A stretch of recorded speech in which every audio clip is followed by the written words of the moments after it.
Today, I'm going to take this sheet of plywood and make it into a stunning headboard. Or at least that's the goal. I'll let you decide how it turned out.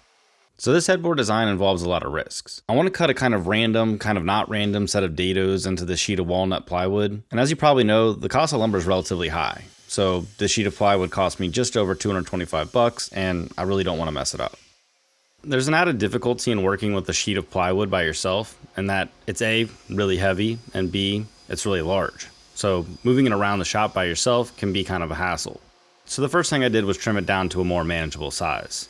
Now I decided to use plywood for this build rather than hardwood because it ensures that the headboard will stay flat. And hardwood panels can move and twist over time if not treated properly. Plus plywood gives me a nice consistent grain pattern. Not to mention that I want the final piece to sit really tight against the wall, so any added supports to the back would really ruin that illusion. So I started by saying that this build involves a lot of risk. What that really comes down to is that I have to cut multiple dados into the sheet of plywood that overlap one another. So I basically have to make 2 blind cuts for every strip that I want to attach. So because I decided to do 8 stopped dados with this design, there's 16 total cuts, which means 16 opportunities for things to go wrong. The other added challenge is that I'm laying out all my stopped dados on the back of the board, which means my face design is reversed. So that's just something I have to keep in mind when I'm laying these out. To make it visually apparent of when I need to stop my cut, I use a really noticeable indicator. When my 2 tape lines meet up, I know I need to stop.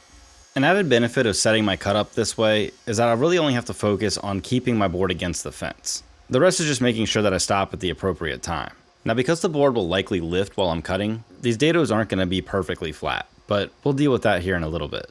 So a lot of woodworking involves a lot of repetitive processes, and that can sometimes be a little bit confusing. And it's easy to have your mind jump around thinking about the next cut or what you have to do next. So what I try to do is just focus on one cut at a time. I know that if I get this one right, the next one will be easier. And for this process, it's kind of a measure twice, cut twice situation. And the way I'm handling the second cut for these dados is just with a stop that's attached to my table saw. So much like you would use a stop at a miter station, this stops my fence at an exact point, making these dados a heck of a lot easier to cut. So after what I can only describe as a pretty stressful 35 or 45 minutes in the shop, I finally had all my dados cut and now I could clean them up with some hand tools. I find that working with hand tools, A, is really rewarding because you feel like you're more hands-on with your work, and B, it achieves more accurate cuts than I could do with a machine. Now I'll be the first to admit that I didn't start woodworking with just hand tools. I started with machines first because I thought that was the best way for me to learn, and I wouldn't change that in any way. But after I gained a good understanding about machine tools, I think it gave me a better appreciation for how well hand tools work. And now I can honestly say I don't think I could build a project like this one without using both machine tools and hand tools. So yeah, now I think they go hand in hand, or tool and tool. So once I'd cleaned up all my dados and squared them up to their final length, I went ahead and used a router plane to clean up those high spots that were left from the dado stack. This will create a nice even flush fit for all of my strips later on. Plus, there's something really satisfying about clearing wood chips from dados. This is where that hand tool accuracy really shines. Alright, so I'm pretty much through the stressful part of the build. So next we have some strips that we're going to cut out of some walnut to fill in our gaps and give us our wavy pattern. I don't really have a plan for how those strips are going to actually look right now. I think I'm just going to feel it out and be a little bit more organic with this build and see where it leads us. So let's get that lumber milled down and get to cutting out our strips. So to give me the most bang for my buck, I went with 8/4 walnut for my strips. This will give me some really high peaks on my waves as well as some really low valleys. I want to make sure that I leave enough material in my valleys that I don't thin the strips out too much and risk breaking them. So again, this thicker stock should be a little bit more forgiving for that. If there's any downside to using such large tree slices, is that they're heavy and cumbersome. Normally I would trim my lumber down to rough length before milling it, but for this project I wanted to give myself options for my strips, so I decided to leave everything long. And once I had my boards all milled to an even thickness and squared up, I could take them over to the table saw to cut out my strips. Now because these are long, relatively thin strips when it comes to how big this board is, there's going to be a lot of tension in the lumber. So I wasn't at all surprised that upon finishing cutting these strips, they moved a little bit. Not to mention that in the area where I live, it's super humid year round, so projects do tend to move depending on the time of year. And speaking of movement, please give this video a like so that it can spread to more people. Thanks. Alright, so each of these strips at this point are a little bit oversized.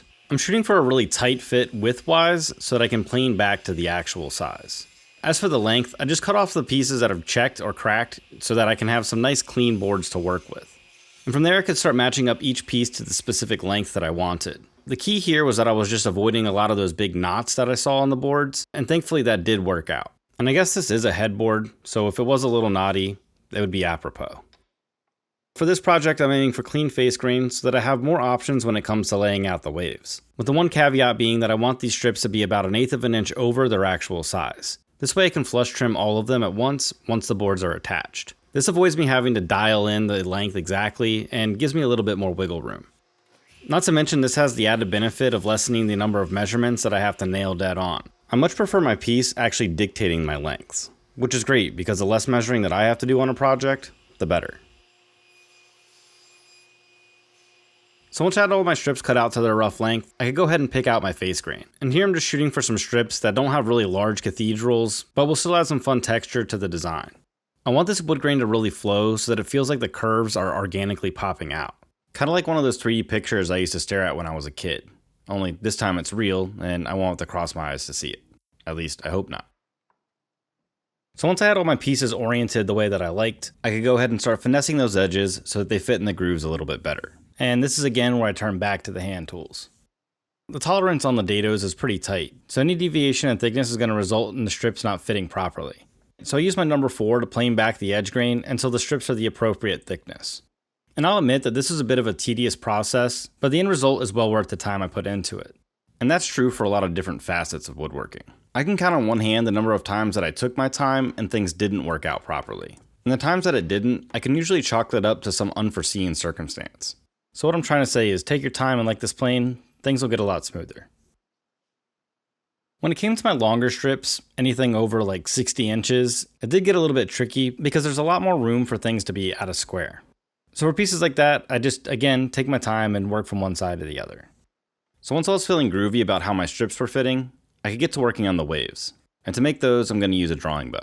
Now in the past I've used a lot of different templates, but on this build, again, I wanted to keep things organic. So I used a drawing bow as a reference to keep my curves nice and smooth, but I didn't rely on one single curve for every aspect of the design. I tightened and loosened the bow based off the curve that I thought fit best. I did keep one thing in mind when laying these out though, and that was that I wanted the curves to offset one another. So where I laid one peak out, I wanted the strip below it or above it to have a valley. This way I could play more off of that wavy feel, and it would add a little bit more visual interest to the piece. Once I had all my waves laid out, I headed over to the bandsaw to cut out the curves. Now I recently took a poll to see what tool people like to use most in the shop, and the table saw won pretty overwhelmingly. But I also think that there's a really good argument to be made for the bandsaw. The bandsaw can do just about every cut that a table saw can do, but a bandsaw can also cut curves. So that's what I'm doing here. Now I don't know if this is my favorite tool in the shop, but I just thought I'd get the band back together. Or at least show it some love. Now when it comes to using a bandsaw, I prefer to have the waste side to my left. This way I can easily see the line and I know what I'm cutting into, or cutting away from. And hey, if you're enjoying this video and you want to see more, make sure you subscribe. This way you don't miss the next video and you'll be a part of the band. So party on, Wayne. So once I had my main set of waves cut into all my pieces, I decided to add a small bevel onto the edge to really thin out those peaks. This will add a little consistency to the build, as well as give me some nice dimension. Plus, I got the added benefit of getting these really interesting bandsaw shots. I'd love to hear what you guys think about them though, so let me know down in the comments. So now that I've gotten in touch with my inner Stanley Kubrick, we can get back to work. Now I mentioned that these bevels were intended to thin out those peaks, but in all honesty, I didn't go into this knowing that I was going to want these consistent bevels. Originally I intended to kind of hack away at each of these, and I'm really glad I didn't. Because I think doing this process right here added the uniformity that the piece needed and really helped bring everything together. I guess sometimes it's good when a plan doesn't work out.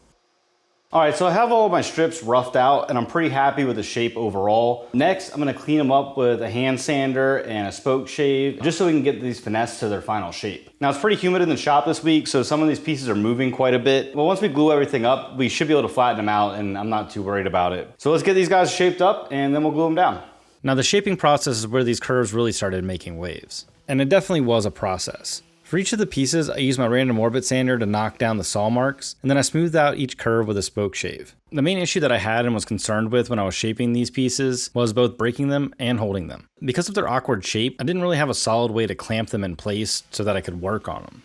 So I ended up having to do some mental gymnastics to get to an angle where I could attack, well, the angles. But once I figured out a solution, I kind of put things on cruise control. This is again one of those processes that just takes time. So for each strip, I treated it like it was its own sculpture. I addressed each of the contours individually, but wanted to make sure they were consistent across the entire piece. When it came to the wave pattern, I took a moment every now and then to stand back so that I could be sure that the transitions were nice and smooth. Once I addressed all the major issues, I went back and hand sanded all my pieces. Whenever I'm working with curves and organic shapes like this, I like to use hand sanding at the end just to make sure that I don't have any hard lines that might interrupt the design. Plus, sanding up to 220 gives a nice hand feel to any of the pieces that might be touched. And because this is a headboard, it's probably going to get touched every now and then. Or at the very least, touched when it's being dusted. And while I'm being proactive, no, I'm not concerned about hitting my head on it. I mean, how often do you hit your head on a headboard? Wait, don't answer that. Alright, so with all my strips sanded down, I could go ahead and sand down my panel. From there, it was time to attach the strips. So attaching the strips was a little bit tricky. I first needed to lay down some wood glue, and for that I used some dark wood glue so that it could blend in with my walnut. And then I used some CA glue and an accelerator to act as clamps, since clamps wouldn't really fit around this panel. Now I said this was tricky, and the reason it was tricky is because some of these strips had a bit of a bow to them. So I had to hold down one side and then slowly but methodically move my way to the other, being sure that the edge that was inset into the panel was nice and flush. If the inset edge wasn't flush in that stop dado, it would definitely present problems down the line, as that would create gaps in the center of the panel that would be easily spotted.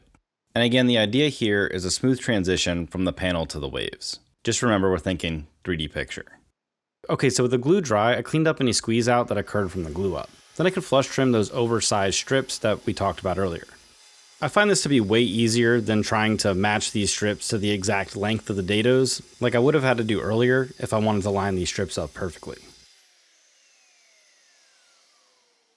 And I gotta say, I was super happy with how the waves were turning out. There was just a little bit of cleanup to do, and they were ready to go. So with all my waves finally attached, it was time to address the sides, top, and base of the headboard. And to make those, I'm going to use some of this 4/4 walnut that we milled down earlier in the video. Now upon milling it down, I found that this lumber had some beautiful straight grain, which many of you know I'm a sucker for. Now usually I can really only find plain sawn boards, but as you can see from the end grain, this one's more quarter sawn. So I really want to showcase that on the sides of the headboard. So once I had cut down my side pieces, I ripped down a long strip to create the top. And from that offcut, I cut one strip to create the edge banding for the bottom. This strip will also help me create the curve for the top later on. But first I need to clean up the edges for my side pieces. And I do this so that I have a nice seamless connection to my panel. While I could rely on just the table saw blade, I find that using a hand plane really finesses that edge and makes a really tight fit. Plus anytime I get to plane really straight grain like this, it's a joy, so bring on those curls.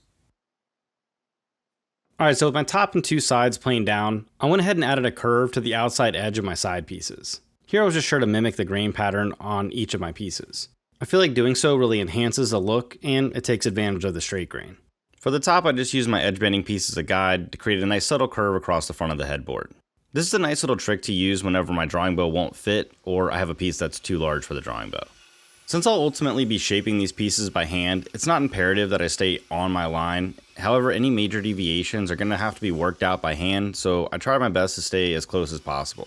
Since I'm cutting the side pieces as a sandwich single piece, any subtle issues in the curve shouldn't be as apparent. Although I think I was having a good day because these curves turned out pretty much dead on. So once I got them off the bandsaw, I just used my sander and a spokeshave again to smooth out the curves. And if you're enjoying this video and you want to support the channel, I'd like to invite you to join my Patreon, where you'll get discount codes on plans and merch, plus an invite to the Discord server and some other fun stuff. I'll leave a link down in the description so you can check it out.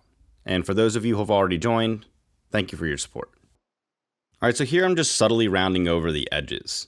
Doing this makes things a lot nicer to the touch, and is like the syrup on top of your pancakes. You know, you could have pancakes, but who doesn't want syrup? Thankfully, the glue up for this one went really smoothly. I just attached the top, leaving a small strip of blue tape to avoid any squeeze out that I might have to clean up. That's not something I do on every part of a project, but if it's something I can do and save myself some time, I think it's worth the extra minute it takes to set it up. My two sides again fell into that hard to clamp category, so I went back to my CA and wood glue combo for those. As for the edge banding, I've done a ton of videos where I've done edge banding on plywood edges before, but I decided to do this one a little differently. And then I just allowed the edge to hang over a hair on the front so that I could use my random orbit sander rather than a router to flush up the edge. I wouldn't necessarily go so far as to say this was a better way to do edge banding, but in this instance, it was the easier way to do it. Alright, so with the main pieces of the headboard done, I needed to build a mounting system for it. And for that, I'm going to use French cleats. This allows for the headboard to sit really flat against the wall and gives it that floating appearance. Earlier I mentioned I didn't use hardwood for the main panel, and this is specifically why. By using French cleats, I get the added structure and support that I need for a piece like this, plus it's really discreet. So once I had ripped my board at 45 degrees, I could go ahead and pre-drill to mount it to the back of the headboard. I'm just following the top line of the headboard so that the French cleat sits high enough that I don't have any wobble, plus I added a few plywood strips at the bottom that should help balance everything out. From there it was on to what is arguably everybody's favorite part of the build, the finish. And for the finish on this one, I'm using an oil and wax blend, because it gives everything a really natural look, and it's easy to repair if anything goes wrong in the future.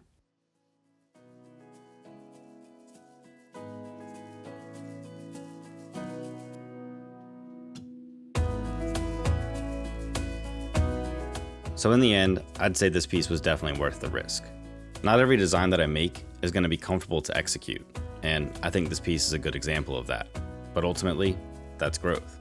But I guess at the end of the day, or should I say night, I get to get comfortable with this design.